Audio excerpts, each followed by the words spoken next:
I'm joined in the studio by Oladeinde Ariyo, a government policy expert and global affairs analyst.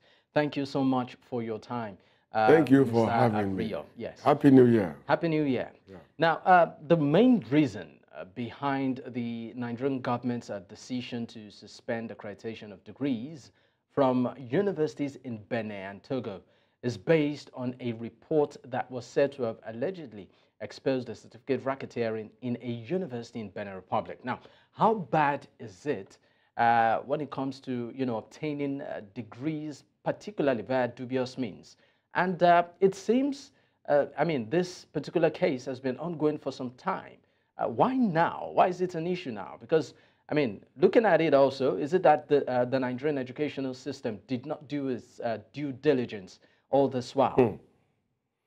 Thank you very much. I don't know. I wonder why focus should be more on foreign university, either not accredited or do not have the proper infrastructure to train people or whatever. Okay. Here in Nigeria, we have what I call the problem of scarcity and shortage. People who found themselves in position of power and authority are not the materials needed for leadership for a country as diverse, as populated, and as massive as Nigeria. So they didn't get it right. Otherwise, as the states were increasing the number of primary and secondary schools, and of course, they had to also start getting into university education system. You would have expected the federal government now that warehouses the bulk of our Commonwealth to also be very frontal in doing that. But what do you find? They just create universities haphazardly that has no correlation with the population of people sitting for and passing down year in, year out. So what do you expect? You and I finished from the same secondary school, and before you know somebody, you are in the university, and I'm here with all the O levels, not getting to university. And we look outside for help. It's a normal thing. I want to be fulfilled. I have my set goals and objectives. So I want to achieve them. Let me also tell you, I have a relation who was in the military. His Batman just left the military and went to Cotonou. In 6 months, he came back with a master's degree. Today, this guy owns a university in Benin Republic, and he carries his complimentary card showing that he's a professor. You know, these things are there. I don't know why we are pretending as if it's new. Okay, so the issue right now is the fact that, it permeated into the Nigerian system and has been there, like you've, said, it's been there for quite some time. Is it that it was unnoticed or an oversight that the government or the governing, authorities responsible for vetting decided to look away, or they were not even aware of the fact that some of these degrees being brought in from other universities that are outside the country, are of, what I call it, questionable source? The point is this: you cannot give what you don't have. I've always said it, that Nigeria till this is yet to be blessed with the quality of sustainable leadership that we deserve. We've only been managing at different levels. When you look at the percentage of those who have held position of authority and power in Nigeria, less than 10% have delivered value. Okay, so the same thing permeated our corporate establishment, our civil service, and everywhere you find people. In any case, when we finished from the university, we didn't intend to go and work in the civil service. Why? Because we had this mentality that they had massive table, but they had very little value. We had that mentality way back. So you can imagine over the years. So those who don't get jobs in private establishment or in corporate organizations are the ones that ended up, in that system.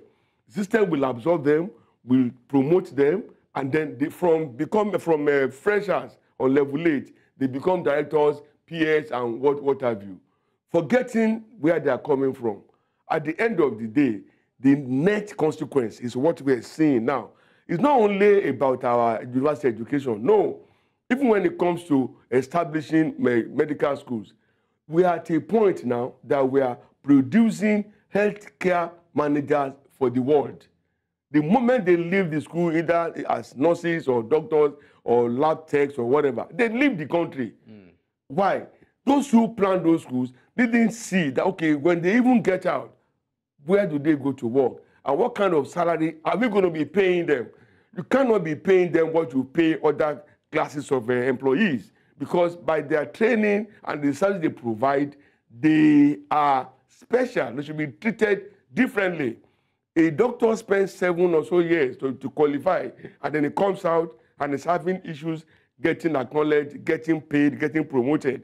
He won't stay here. He will leave. All right. And that has been the problem. All right. Now, Nigeria has ministries such as the Ministry of Foreign Affairs, the Ministry of Education, and there's also the National Youth Service Corps. Now, wouldn't it have made some sort of sense if they had mechanisms in place to proactively verify certificates, particularly from external universities, before absorption?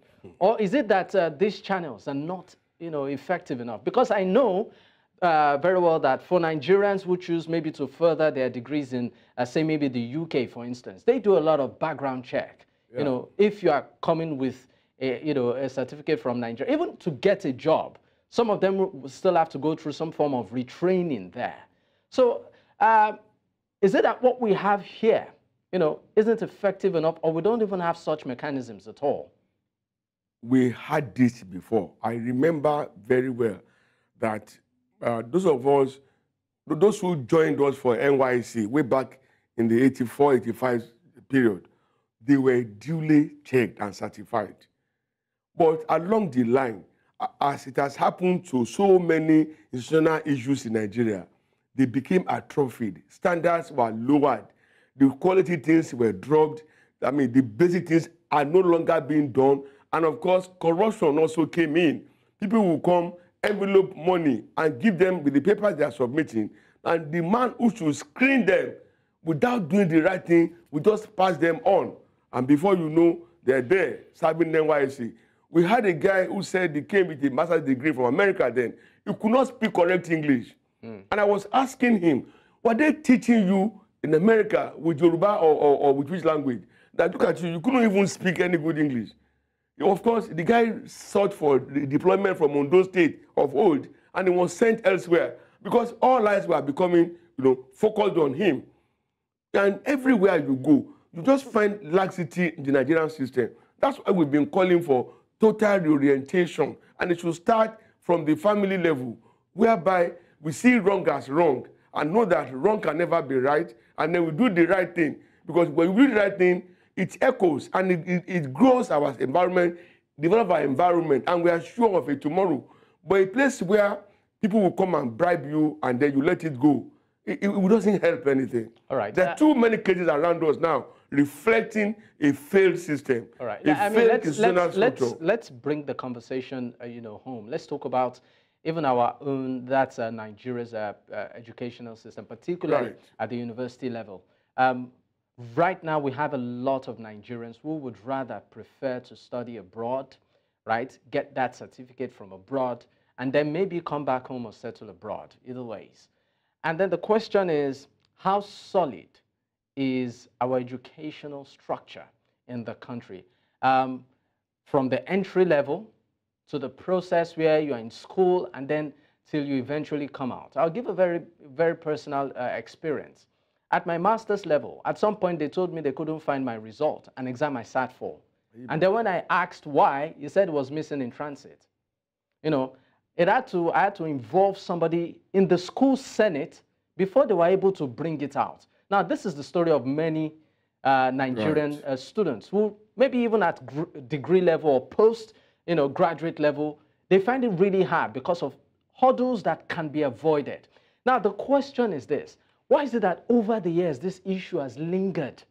And it appears like the government is turning, a blind eye to all of the ills in the education sector in Nigeria, particularly at the university level.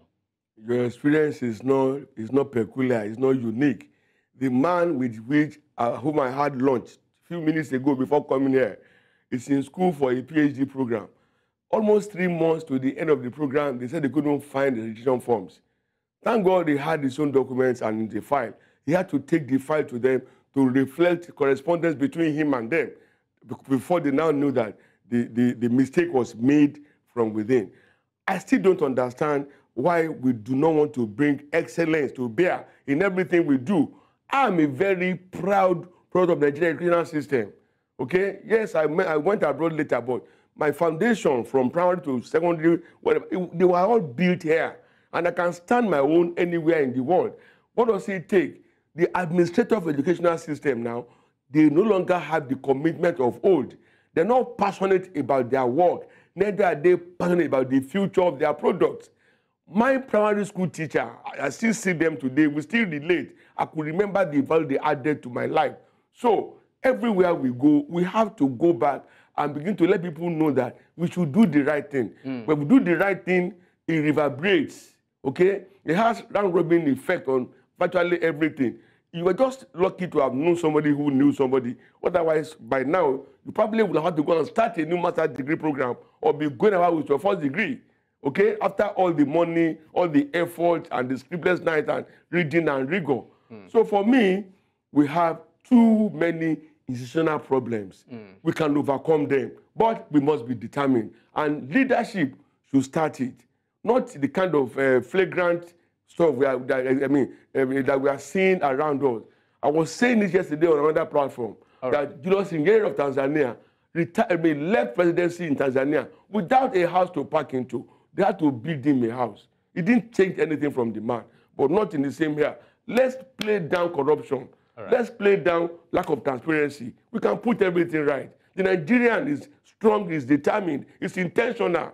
But when we get into a system, we are allowed to destroy the values and the virtues in us. We cannot continue like that. I mean, we're pressed for time. If not, would have, of course, I'd love to extend this conversation because there's also the issue of the syllabus in many of these Nigerian schools. If at all it's up to date to the current needs and realities, of our time. But I believe I would, of course, get back to this some other time. Oladeinde Ariyo, a government and policy expert and global affairs analyst. Thank you once again for your time. Thank you for having me.